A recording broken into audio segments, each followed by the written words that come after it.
Welcome back to All This Math. This is Professor Parker. And for today's lesson, we're going to talk more about right triangles and also using the so-called Pythagorean theorem in order to solve for right triangles and find out missing lengths of right triangles. But before we do that, if you notice, I got my Tuskegee University sweatshirt on. Shout out to Tuskegee University, founded in 1881. Booker T. Washington was the first school leader at Tuskegee University. Also, George Washington Carver also taught there.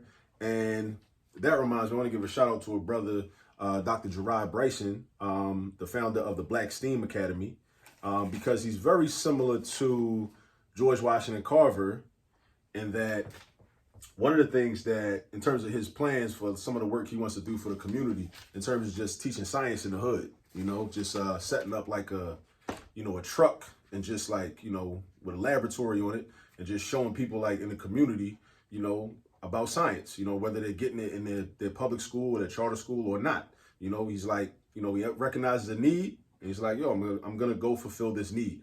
This is very similar to something that George Washington Carver did back in the late 1800s and early 1900s while he was a professor at Tuskegee University, because he got with Booker T. Washington and realized that there was still a need to teach science and for the Black community to understand science in rural Alabama, even if you weren't a student enrolled at Tuskegee University at that time. So what George Washington Carver did was put together this like horse and buggy, and essentially the buggy was a science lab. So what he would do is he would take this buggy and go into the rural areas of Alabama around the campus, and he would essentially teach science to the community on weekends. That's what he would do. So during the week, he's, doing his lectures, doing his laboratory experiments, teaching the students that are enrolled at Tuskegee during the week. But then on the weekends, he's taking his horse and buggy as like a traveling science laboratory, and he's taking it into the community to teach the people that aren't enrolled at Tuskegee, which is a beautiful thing. So again, shout out to George Washington Carver, Booker T. Washington for building that institution. Shout out to Dr. Gerard Bryson and the Black STEAM Academy, which has a similar idea, which is going to enable us to be able to carry on that type of tradition. Also, since we're talking about Tuskegee, shout out to Chokwe Antar Lumumba, who's the current mayor of Jackson, Mississippi, son of Chokwe Lumumba, one of the greatest Black attorneys to ever live, who put in a lot of work in Mississippi, defended a lot of people, enabled a lot of people to be able to navigate the justice system in a certain way. And also, Chokwe was a member of the Republic of New Africa. So that's something that we all should study, the Republic of New Africa. Definitely study the Republic of New Africa.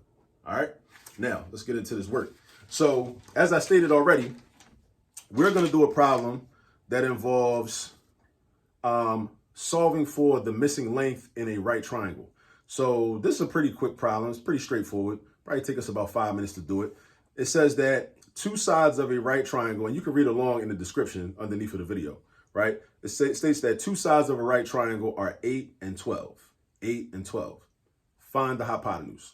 Straightforward. Straightforward. Two sides of a right triangle are 8 and 12. Find the hypotenuse. All right, cool. So what we're going to do is, what I like to do is draw pictures. Whenever I do word problems, I like to draw pictures. Because like I say, like a lot of people say, a picture's worth 1,000 words. And a picture helps you to get like a better, it helps you to get a visual, of what's going on. Things start to make sense sometimes when you see a picture, whereas they might not make as much sense if you're just having a conversation about it. You know what I mean? So let's draw a right triangle. All right, so here's my right triangle. Now, what makes it a right triangle? What makes it a right triangle is the fact that it has a right angle. A right angle is an angle that measures 90 degrees. So let's say this angle is 90 degrees. Now, it might not be perfect. Now, if I actually if I pull out my protractor and measure that, it might not actually be 90 degrees. But that's all good, though. That's all good. But this is like a representation of a 90-degree angle. So this is my right triangle, right? Now, two sides of a right triangle are 8 and 12. So these sides look like they're equal in length, but that just means that this is what we call not to scale. So a lot of times in geometry, you'll have pictures that'll be given, and you'll say, and the measurements that you have do not look like they match up with the actual picture. That means that it's not to scale. Nothing to worry about. It's good that you recognize that, but it's not to scale. So I'm going to just say this is 8, and I'm going to say this is 12. All right? Now, two sides of a right triangle. Now, dig this, though. How did I know not to put the number right there? How did I know that? Right? Because somebody might have said, why you put the 12 right here? Why you put the 8 right here? How'd you know to put the 8 and the 12 here? Because this is how I know. And if you're thinking about that, that's good thinking. Because the question asks us to find the hypotenuse, or it instructs us to find the hypotenuse. The hypotenuse is always across from the right angle. That's my right angle, so the hypotenuse is right here. If I got to find the hypotenuse, that means I don't know the hypotenuse. So it can't be 12 and it can't be 8 because I don't know what it is. So therefore, it's a variable. So that means these two must be the sides that are 8 and 12. Another thing, it doesn't matter if I label this 8 and this 12, or I label this 8 and that 12. It doesn't matter. As long as the hypotenuse is unknown. You see what I'm saying? All right. So we got 8, 12, and x. And then we go to the so-called Pythagorean theorem. You know why I say so-called. You know, if you've seen any of my other videos, seen any of the content on my channel. Right? A squared plus b squared equals c squared. Now, remember this. A and b are always the legs. C is always the hypotenuse. Again, A and B are always the legs. C is the hypotenuse. You need to write that down in your notes and you need to memorize it ASAP. All right? A and B are the legs. C is the hypotenuse. All right? So what I'm going to do is I'm going to replace A with 8. And I'm going to replace B with 12. And I'm going to replace C with X. That's my new equation. All right? That's my new equation. So I got 8 squared plus 12 squared equals x squared. And it doesn't matter. I could have put 12 first. I could have made 12a. Or I could have made a 12. I could have made b 8. It doesn't make a difference. Why? Because addition is commutative. It doesn't make a difference which of these two numbers you make a or b. Just as long as they are a or b. Right? Because addition is, and when I say commutative, I mean the order of the numbers doesn't matter. Right? So if this was just 8 and 12, if it was just 8 and 12, 8 plus 12 is 20. But if I switch the order and I do 12 plus 8, I still get 20. So it's not going to affect the outcome. All right? So that's why it don't matter which is A and B. But it does matter what C is. C must be the hypotenuse in order for this to work. All right, so now we got to do a little bit of simplification. 8 squared is not 16 because it's not 8 times 2. 8 squared means 8 to the second power, which means 8 times 8. 2 8s. That's why the exponent is a 2. 2 8s. That's why the exponent is a 2. So 8 times 8 is 64. Make sure you know your multiplication facts so you can do this off the top of your head. 12 squared is not 24. It means a multiplication statement where you have two 12s. 12 times 12, 12 times 12, 12 times 12, which is 144, which is equal to x squared. Now we got 64 plus 144. What's 64 plus 144? Let's do some mental math. What I would do is I would knock these 4s off. I would move those 4s to the side temporarily. This 4 and this 4, right? And I would do 60 plus 140. So we got to know how to like manipulate numbers and make them do what we want them to do, right? In order to arrive at answers. So 60 plus 140, I know that's 200. And then I take those 4s back, bring them back into the mix. 200 plus 4 is 204. 204 plus 4 is 208. Here we go. So now we got 208 is equal to x squared. So 208 is equal to x squared. Now, how do I get rid of this exponent 2? The way I get rid of the exponent 2 is I take the square root. I take the square root. So watch this. Bring the 208 down. Boom. Take the square root. And I got to take the square root on both sides so things can be balanced. Remember that. You take the square root on the right, but you also take it on the left so things can be balanced. All right, so this leaves me with x. A square root and an exponent 2 cancel each other out. All right, now the square root of 208. Now 208 is not a perfect square, right? 208 ain't a perfect square, but there are numbers close to it that are perfect squares.